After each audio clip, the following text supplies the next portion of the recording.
From Marcus Smart to Jimmy Butler, who's arriving at the podium. Jimmy, what made such a dramatic difference between games 1 and 2? They made shots that they missed last game. That's just what it is. It's going to be hard to beat anybody when they shoot 50% from the field and 50% from the three. They were the more physical team overall, and they got one on the road.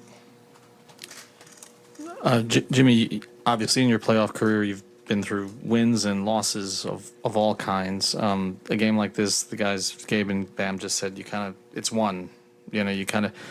How do you just move on from it? You toss out the tape, or or do you try to learn as much as you can from it before you move on to game 3? I mean, yeah, you do got to move on.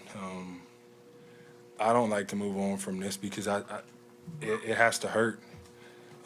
They tried to embarrass us. They did embarrass us. So I think we got to realize that, use it as fuel, whatever you want to say, but realize that the game can get out of hand whenever you're playing against a really good team like them that can score the ball and get stops. So overall, we just have to be better. We got a tough job to do to go over there and win. But if they did it, we can do it as well. Jimmy, obviously you're scoring in this series, but you're having to work really hard to get those numbers. As a team, what is not there for you guys right now offensively? I think I got to do a better job of getting everybody else involved, if I'm being brutally honest. I got to find that fine medium, that fine line in between when to be aggressive and when to make sure that I can get guys open. And, I got to basically do Kyle's job and make sure guys are in spots where they can be comfortable and be the most successful. That's on me. I don't think that's on Spo. I don't think that's on Bam. I think it's my job because I got the ball a lot of the times to make sure that everybody's comfortable and getting the shots that they need to have. Do you think you've got to, because we've just been kind of saying that you've been doing both roles for most of the playoffs because Kyle's been out. Do you think you got away from that tonight? Yeah, I think I got a bit selfish on the offensive end. And I got to look to use my teammates. They've been there for me all year long, and I got to get back to that because whenever they're scoring, whenever they're aggressive, we're a much better team. Jimmy, you had mentioned to piggyback on that, you had mentioned after games 3 and 4 in Philly that you wanted to pass more. Are they taking away your playmaking angles the same way Philly was, or is Boston doing something different? Nah, I just got to set better screens, attack more, touch the paint, and look to kick the ball out, even sometimes whenever I do have a layup, just because that is the right basketball play, and somebody's more than often going to be open. That's on me, and I'll watch the film, and I promise you I will figure it out, but I'll get these guys open. Jimmy, this has always been a confident group since you've been here, but when you do get embarrassed like this in a game, how confident are you that this group, with the injuries that you are dealing with right now, can respond the way you want moving forward? I look at it as it can get too much worse.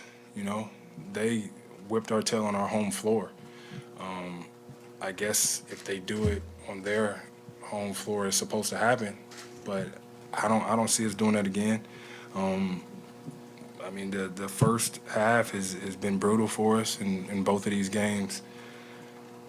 We just gotta come out and play harder from the jump and be ready because they'll be throwing some haymakers in the first half.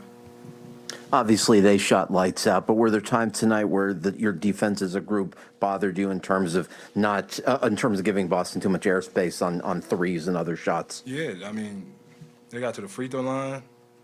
Yup. They made threes. They got to the paint, got layups. They got out in transition. They got offensive rebounds. They was doing everything that we pride ourselves on, actually.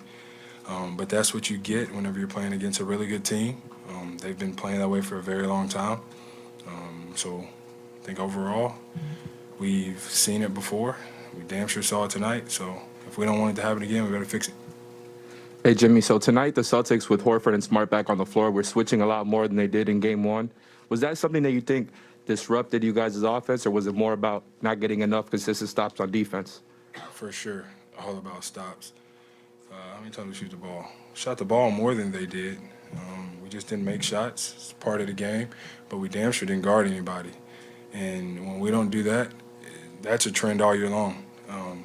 when we're not making shots, we're not guarding anybody. So we need to fix that once again. When we worry about defense first, the offense will come. Jimmy, Marcus just spoke in the other room, and speaking is a sign of respect towards you. He called you a warrior, said he loves to play against you anytime he can. For him to come out after missing the first game with a bad foot and have the impact that he did, what does that say about him?